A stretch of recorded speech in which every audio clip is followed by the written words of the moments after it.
السلام علیکم. تاسو به د دې ټولو دانشورانو نه یو خبر اورئ چې نظام کې عمران خان مقبولیت ورسره دی خو قبولیت یې نشته. دا قبولیت د چاته نشته، دا د نظام ته نشته. او ولې نشته؟ نن د تاسلور مین وجې وایم چې د عمران خان خلاف ولې دا ټول نظام دی. سلور وجې داسې دي چې هغه د 75 سال د دې نظام کې د اشراف یا ګټ جوړ چې دی هغه ډسټرب کو. اولنې دا کار وکړو چې پاکستان کې معاشره په مختلف شیزونو کې تقسیم کړې ده. یوې د قومیت په توګه تقسیم کړې ده چې په پښتونخوا کې پښتنو ته وایي چې پنجابي دی دشمن دی نو ته د پښتونستان چغه وهه. بلوچیانو ته وایي چې تاسو له حقوق نه درکوي ته د پنجابي ستا دشمن دی. سرایکي بیلټ یې راچوت کړی چې ته سرایکي صوبه وغواړه. هزاره کې د هزاري صوبې دپاره تحریک دی. او په کراچۍ کې MKM او پښتانه جنګولي دي، پښتانه او پنجابیان په جګړه دي، MKM والا مهاجر او سندیان په جګړه دي. دا ټول د قومیت په نوم باندې چې لړاویږي نو سیستم ته خطر نشته. سیستم وایي زه دوی په خپلو کې لګیا دي نو بس مونږ ته بچ یو. دغه سیستم د قومیت په نوم چې کم د خلک تقسیم کړیو دغه تقسیم عمران خان ختم کړیو. او د نیشنل پارټۍ والا به وایي چې یاره د پښتون خبره کومه، سرایکی والا به د سرایکی خبره کوله، MKM والا به صرف د ماجر خبره کوله، پیپلز پارټۍ خلکو بالته دنه پکې تنظیمونه د سیندو دیش خبره کوله، بلوچستان کې به د بلوچیانو خبره کوله، ګلګتیانو به د ګلګتیانو او کشمیریانو د کشمیر خبره کوله. خو عمران خان به صرف دا یو خبره کوله، میرے پاکستان یو.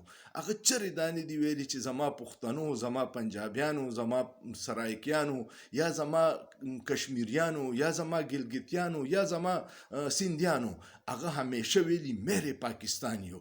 دا د سیستم ته خطر وه ځکه چې قوم کله متحد شو نو هغه به بیا د خپل حقوق حق غواړي. او چې قوم په دې قومیت باندې تقسیمي په یو بل ګریوان ته لاس اچولي نو کرپټ سیستم ته خیال نه.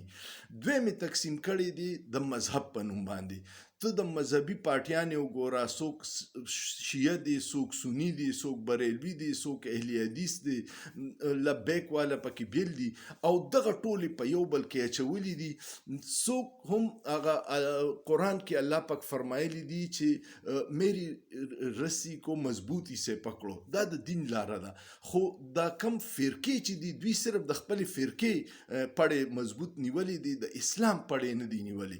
نو دا په دې مذهب په نوم چې تقسیم دي، شیعه سني وجني، سني شیعه وجني، اهل حدیث په بریلوي پسې لګیا دي، بریلوي په سني پسې لګیا دي، دوی په آپس کې لړاو دي، دوی د خپلې فرقې جنګ کوي، دوی د اسلام خدمت نه کوي. دا دویم دغه چې عمران خان کله په UN کې د اسلاموفوبیا خلاف تقریر وکړو نو قوم یو لیډر ته کته شروع شو چې اصلي مسلمان خدا دی، دا ټول خو د خپل فرقې جنګ کوي، یو عمران خان کوي. او بیا په UN کې چې کم تقریر وکړو چې هغې د دنیا 2 اربه مسلمانان متاثره کړه، په ټوله دنیا کې مسلمانانو ته یو امید پیدا شو چې دا زمونږ لیډر دی. او مغربي طاقتونو دا نه غوښته چې د مسلمان ته د یو آواز میلاو شي او دومره پاورفولي چې یا په مغرب کې زمونږ د اقداماتو باندې تنقید کوي یا اسرائیل للکاري او یا د اسلام خلاف چې په مغرب کې کم منفي تاثر دی د هغې خلاف څوک کار کوي نو هغه د هغوی نه خوښ. نو دا زمونږ د سیستم هم نه خوښ. دریم هغه چې کم دی هغه خاندانی سیاست تباه کو. خاندانی سیاست دلته په پاکستان کې یو 2-3-4 غټ خاندانونه دي چې د هغوی سیاست باندې ټول هولډ دی او دغه یو خاندان چې کنټرول کړي نو هغوی بیا د خپل مفاداتو لپاره د عوام مفاداتو سودا وکړي او خپل کیسونه میسونه ختم کړي او د دوی ته سرنډر کړي. نو نواز شریف دی، بیا شهباز شریف دی، بیا حمزه دی، بیا مریم دا، بیا به جنید راشي، دغه به زموږ حکمرانانی. دغسې د پیپلز پارټۍ ذوالفقار علی بوټو، بېنظیرو، زرداري صاحب، بلاول دی، بیا به آصف ای، بیا به دوی بچي. تحریک انصاف څه وکړو؟ تحریک انصاف دا خانداني سیستم تباه و برباد کو او هغه داسې نوې قیادت راوستو چې علي محمد چا پیژندو، مراد سعید چا پیژندو، شیر د کوهاټ هغه ځوانان چا پیژندل، داسې په پنجاب کې ډېر ښه هلکان راله، داسې په کراچۍ کې نوي هلکان راله چې هغه د دې خانداني سیاست ته نقصان رسو، ځکه چې خاندان به دې کنټرول کو نو ټول ملک به دې کنټرول کو. او دغسې د عمران خان د پارټۍ کې نوي قیادت راغلی چې هغه د خلکو په کنټرول کې نه راتلو، نو دغه هم یو درېیمه وجه وه چې عمران خان مقبولیت خو ډیر دی خو قبولیت یې نشته. څلورمه وجه دا وه چې عمران خان ځوانانو له شعور ورکو، هغه سره چې کم سپورټرز وو هغه پړه لیکو او په سوشل میډیا پوهېده او هغه د دروغو بیانیو ته اورېدو ته تیار نه وو. هغوی به په هغې باندې سوال کو چې ته وې دا داسې دي نو څنګه دي، د هغه څنګه جواب د سوال نه دغه نظام دا کرپټ مافیا دا ټول ګبراو دي او هغوی وایي چې دا شعور ورکول دا ناقابل معافي جرم دی، ځکه چې موږ خو دا سیاسي عمل کې داسې ساتلیو چې سیاستدانان کرپټ ثابت کړي او دویمه دا چې هغوی دومره دباو وو، هغوی سیاسي شعور خپل ورکران له نو ورکړي، یا د بریانې په پلیټ به خرڅېدل یا به په قیمې والا په نان خرڅېده، په سند کې به هم دغه ترتیب او یا به په غصه او په دباو نه ویریدل. نوی ځوان چې دی هغه سره د سوشل میډیا طاقت دی، هغه د سرکاري میډیا بیانیه نه قبلی، هغه تپوس کوي، هغه سره د انفارمیشن یو ډیره لوی فلو ده.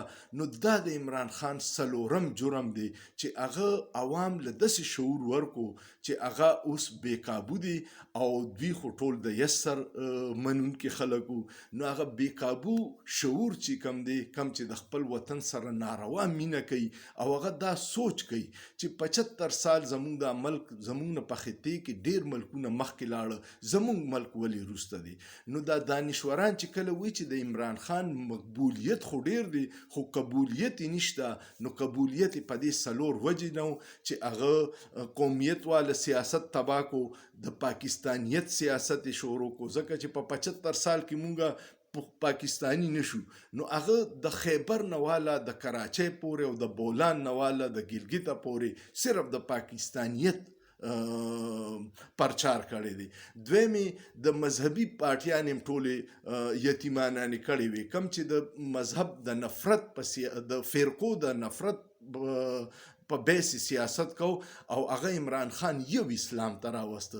دریم سیاسي د خانداني وراثتي سیاست نقصان رسولی چې دا زمونږه دغه کرپټ نظام ته قبول نه و، هغوی وی چې دغه ښه دي دا ځینې غلامان خاندان زمونږه په قبضه کې نو ټول ملک په قبضه کې. او څلورم عوام له شعور ورکول، دا هغه جرمونه دي چې کم سزا عمران خان په جیل کې تیری خو عوام کو په 8 فروری صحیح فیصله وکړه، نو ان شاء الله العزیز یو عمران قائد اعظم محمد علی جناح ملک په 1947 کې آزاد کړو او عمران خان به ان شاء الله عوام په 8 فروری 2024 کې آزادي. امید لرم ستاسو به ویډیو خوښه شوي. ویډیو کومه خوښه شوه کمنټ پیو کې، لایک یو کې، زما یوټیوب چینل انیس خان سبسکرایب کې او دا ویډیو د دوستانو سره ډیره شیر کې. سوچ پیو کې، په سوچ کې څه ګناه نشته.